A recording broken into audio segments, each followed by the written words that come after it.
प्रिय भाइयों और बहनों, आज हम एक बाइबल की बहुत ही छोटी लेकिन एक बहुत गहरी किताब के बारे में बात करेंगे। बुक ऑफ जोना।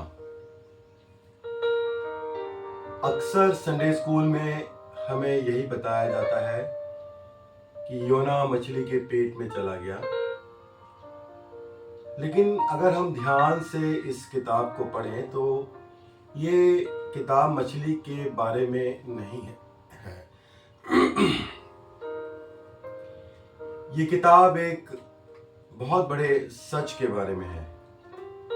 परमेश्वर का अनुग्रह कितना बड़ा है, और यह भी कि क्या कोई इंसान परमेश्वर से भाग सकता है। आज हम विशेष रूप से योना उसका 1 अध्याय 1 से 3 पद तक सीखेंगे कि परमेश्वर हमारे जीवन से क्या चाहता है। निनवे नगर कैसा था? परमेश्वर ने योना से कहा, उठ, निनवे नगर को जा और उसके विरुद्ध प्रचार कर। अब सवाल उठता है कि निनवे कैसा शहर था? निनवे असूरियों की राजधानी था।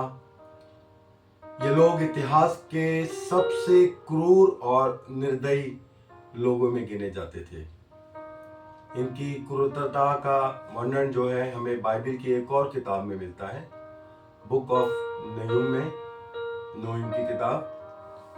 नहूम नबी ने निनवे के बारे में लिखा है 1 अध्याय में, और 3 अध्याय में पता चलता है कि ये शहर अत्याचार से भरा हुआ, छूट और लूट से भरा हुआ शहर था।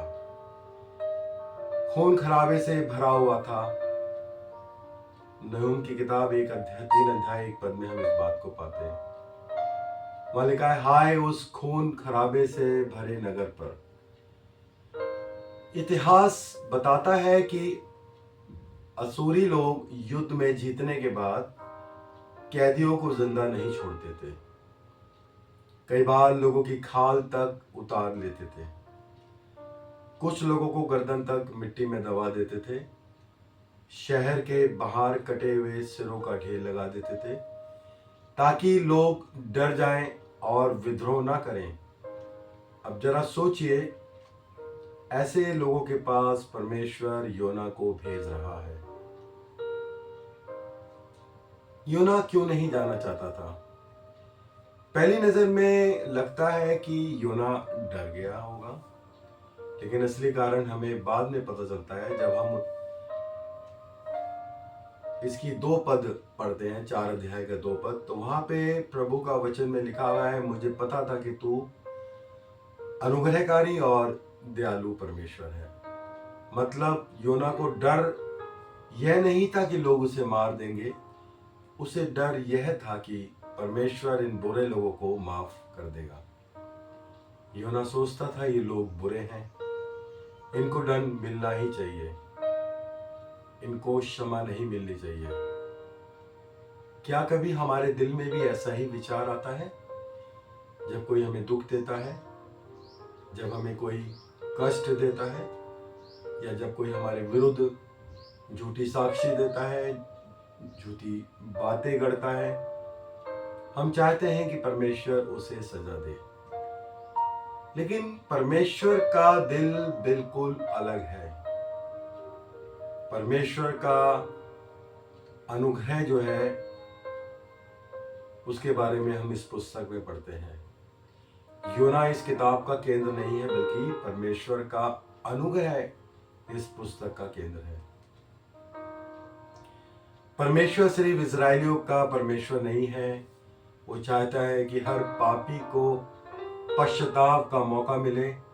निनवे के लोग हमारे हिसाब से क्षमा के योग्य नहीं थे, लेकिन परमेश्वर की दृष्टि में हर इंसान की आत्मा जो है वो कीमती है।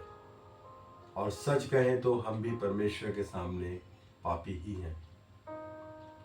फिर भी परमेश्वर हमें मौका देता है। क्या हम परमेश्वर से भाग सकते हैं जैसा कि योना ने किया? वो निन्वे नहीं गया, वो तर्शीश की ओर भाग गया। निन्वे लगभग 800 किलोमीटर दूर था, तर्शीश लगभग 2000 किलोमीटर। मतलब ये कि वो बिल्कुल उल्टी दिशा में भाग रहा था। वो याफा के बंदरगाह पे पहुंचा, उसे जहाज भी खड़ा मिल गया। अक्सर उस समय जहाज क्योंकि कम हुआ करते थे, तो 6, 7, 8 महीने में एक जहाज का चक्कर लगा करता था। उसके पास टिकट के लिए पैसे भी थे, किराया भी उसने दे दिया और उसको आराम से जगह भी मिल गई। जहाज के निचले हिस्से में जाकर वो सो भी गया। कई बार हमारे जीवन में भी ऐसा ही होता है। परिस्थितियां आसान लगती हैं और हम सोचते हैं शायद यही परमेश्वर की इच्छा है, लेकिन सच ये है कि परमेश्वर से हम भाग तो सकते हैं लेकिन छिप नहीं सकते। भजन संहिता 139 हमें बताता है कि हम कहीं भी जाएं, परमेश्वर हमें देख रहा है। गिरावट कैसे शुरू होती है? योना की कहानी में एक बहुत गहरी बात हमें दिखाई देती है और ये बात आज हम लोग भी अपने जीवन में देख सकते हैं और परख सकते हैं। उसकी यात्रा हमेशा नीचे की ओर थी। वो याफा गया, फिर जहाज के निचले भाग में गया, फिर समुद्र में गिरा, फिर मछली के पेट में गया और यही पाप का रास्ता है। शैतान अचानक हमला नहीं करता, वो धीरे धीरे हमें नीचे की ओर लेके जाता है और हमें मालूम तक नहीं पड़ता। इस कहानी से आज हम 4 बातें सीख सकते हैं। पहली बात, परमेश्वर का आदेश मानना चाहिए। जब परमेश्वर मुझे और आपको बुलाए तो हमें मना नहीं करना चाहिए। दूसरी बात, परमेश्वर की दृष्टि में हर पाप गंभीर है, छोटा या बड़ा।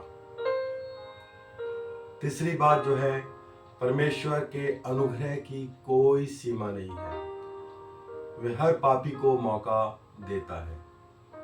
और चौथी बात, हम परमेश्वर से भाग सकते हैं लेकिन छिप नहीं सकते। आज नहीं तो कल हमें उसके सामने आना ही होगा। तो प्रिय भाई और बहनों, योना की कहानी हमें यह नहीं सिखाती कि मछली कितनी बड़ी थी, बल्कि ये सिखाती है कि परमेश्वर का दिल कितना बड़ा है। अगर आज परमेश्वर मुझे और आपको बुला रहा है तो उससे भागिए मत, क्योंकि देर सवेर हमें उसकी इच्छा पूरी करनी होगी। इसलिए बेहतर है आज ही उसका आदेश मान लें। परमेश्वर हम सबको आशीष दे और योना के जीवन से हम सीख सकें। सभी देखने वालों को प्रभु आशीष प्रदान करे। शालोम।